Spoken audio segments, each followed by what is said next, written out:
তো সবাইকে অনেক অনেক স্বাগত জানাই। দীর্ঘ অনেক দিন মুষলধারে বৃষ্টি হওয়ার পর এখন বৃষ্টির পরিমাণটা একটু হলেও কমেছে। তো আজকে বৃষ্টি পড়েনি, তো তোমাদের সাথে দুদিনের ব্লগ করছি। কদিন থেকে শরীরটা একদমই ভালো নেই, তো ভয়েসটা ওই জন্যই এরকম লাগছে।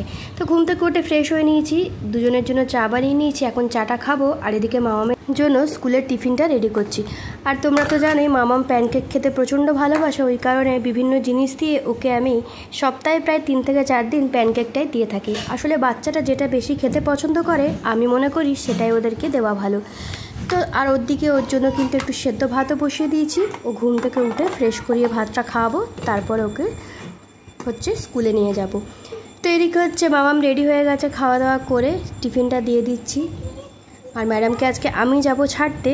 আর দেখো এদিকে রান্নাটাও কিন্তু আমার একদম কমপ্লিট হয়ে গেছে। একদম সিম্পল রান্না করেছি, এখানে ভাত, কাঁকরোল ভাজা, আর সাথে এখানে একটা পাঁচমিশালি সবজি করেছি, সাথে পেঁপে দিয়ে করেছি ডাল, আর এখানে করেছি মাছের ঝোল। বাড়ি এসে ফ্রেশ হয়ে ব্রেকফাস্টে আজকে তেমন ঝামেলা করিনি, ব্রেড ছিলই, আর ওটাকে আর কি ডিম দিয়ে একটু টোস্ট বানিয়ে নিচ্ছি। এটাই আর কি ব্রেকফাস্ট করব। তারপরে বাকি কিছু কাজকর্ম রয়েছে সেগুলোও আর কি করব। তো অনেক দিন থেকেই রান্নাঘরটা একদমই পরিষ্কার করা হচ্ছে না, শরীরও খারাপ ছিল, আর ঘর নোংরা থাকলে আমার একদমই ভালো লাগে না। তো আজকে ভাবলাম সময় আছে, মামাকে স্কুল থেকে আনতেও দেরি রয়েছে, তো আজকে রান্নাঘরটা একটু পরিষ্কার করি। তারপরে স্নান টান করে পুজো দিয়ে তারপরে যাবো মামামকে আনতে। এরই মধ্যে বাইরে হঠাৎ করে দেখলাম মুষলধারে বৃষ্টি শুরু হয়ে গেছে। বৃষ্টির কোনো ঠিক ঠিকানা নেই, সবসময় কিন্তু কখন যে চলে আসবে কিছু বোঝাই যাচ্ছে না। তো এদিকে দেখো আমি রেডি হয়ে গেছি, এখন যাবো মেয়েকে আনতে। আর আজকে মাথাতে অনেকটা পরিমাণে তেল দিয়ে একটু স্নান করেছি। ওয়েদারটা এতটাই খারাপ, সর্দি কাশি জ্বর এগুলো লেগেই আছে। তো এই যে মামামকে আনতে গেছি, ছাতা নিয়ে ম্যাডাম বাড়ি ফিরছে। আজকে ওদের স্কুলে রেনি সিজনের রেনি ডে ছিল, তো ওই কারণে আর কি নিয়ে যেতে বলেছিল ছাতা, আর ওই ছাতা নিয়েই কিন্তু ম্যাডাম যাচ্ছে। তারপরে ঘুম থেকে উঠে পড়েছে, ঘুম থেকে উঠে জানি না ম্যাডামের ইচ্ছে হয়েছে আজকে চিকেন পকোড়া খাবে। তো ঘড়িতে বাজে খাবো। আর মামা চিকেনের কিছু সলিড ভালোবাসে, তো মাঝে সেটা দিয়ে মামা বাড়িতে চিকেন পকোড়া করে দিই। শুধু মামা পকোড়া দিকে রেডি হয়ে গেছে, আর মেয়োনিজ আর টমেটো সসটাকে একটু মিক্স করে নিয়েছে, তাতে কিন্তু খেতে ভীষণ ভালো লাগে এসব পকোড়ার সাথে। ম্যাডাম প্রচণ্ড খুশি, খেয়ে তো বলেছে খুবই ভালো হয়েছে।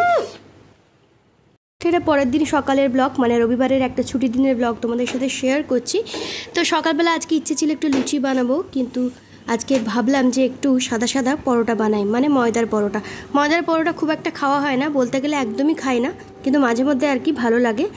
আর একজন পায়েস দিয়েছিল, আমাদেরই একজন পরিচিত, তো মামাম এখানে পায়েস দিয়ে লুচি খেতে বসেছি। ওকে 2টো লুচি বানিয়ে দিয়েছি, আর আমাদের জন্য কিন্তু বানিয়েছি পরোটা, ঘুগনি, আর সাথে তো পায়েস ছিলই। তারপরে আমার বরের আবদার হলো যে একটু বাড়িতে বিরিয়ানি বানাতে। তো এই যে সেই মতো সব কিছু জোগাড় করে নিয়েছি। রবিবার দিনে একটু স্পেশাল কিছু না খেলে একদমই ভালো লাগে না, তো এখানে চিকেন বিরিয়ানি বানাবো, তার জন্য সমস্ত কিছু রেডি করে নিয়েছি। একদম সিম্পলভাবে ঘরোয়া পদ্ধতিতে বানাবো। চিকেনটাকে এখানে ম্যারিনেট করে নিয়েছি, আর তারপরে রাইসটাকেও সেদ্ধ করে দেবো। আর মামামা কিন্তু বিরিয়ানি খেতে খুবই পছন্দ করে, বিশেষ করে বাড়িতে বানালে, তো ওকেও এটাই দেবো। তো সে কারণে ঝটপট করে কিন্তু বিরিয়ানিটা বানিয়ে নিচ্ছি। সব কিছু তো রেডি হয়ে গেছে, এবারে বিরিয়ানির লেয়ারিং করব। সব কিছু রেডি হয়ে গেলে বিরিয়ানি বানাতে খুব একটা সময় লাগে না, তো লেয়ারিংটা করে নিচ্ছি। আমার কাছে যেহেতু খুব বড় পাত্র নেই, তো এটার মধ্যেই দম দেব। তো প্রথমে চিকেন দিয়েছি, তারপরে রাইস দিয়ে দিয়েছি, একটু ধনেপাতা আর পুদিনা পাতা দিয়েছি। অনেকে এই ফ্লেভারটা পছন্দ করে না, কিন্তু আমার এই ফ্লেভারটা কিন্তু বেশ ভালোই লাগে। ওপর থেকে দিয়ে দিয়েছি বেরেস্তা, বিরিয়ানি মশলা, আর যা যা লাগে সেগুলো দিয়ে দম দিয়ে দিয়েছি। তো এই যে বিরিয়ানি রেডি হয়ে গেছে, সাথে একটু রায়তা বানিয়ে নিয়েছি। ওদিকে মামামকে খেতে দিয়ে দেবো, এটা ওর জন্যই দিয়েছে, ওতে এতটা খেতে পারবে না। তো মামাম এখানে বসেছে, আর আমরাও কিন্তু একসাথে সেদিনকে খেতে বসেছিলাম। বিরিয়ানিটা কিন্তু সত্যিই খুবই ভালো হয়েছিল, ঘরে যেভাবে বিরিয়ানি বানাই সেরকমই হয়েছিল।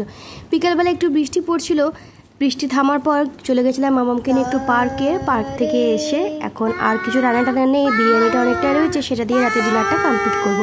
কেমন লাগলো ব্লগটা অবশ্যই জানিও। দেখা হচ্ছে নতুন কোনো ব্লগে। সবাই ভালো থাকো, সুস্থ থাকো, টাটা।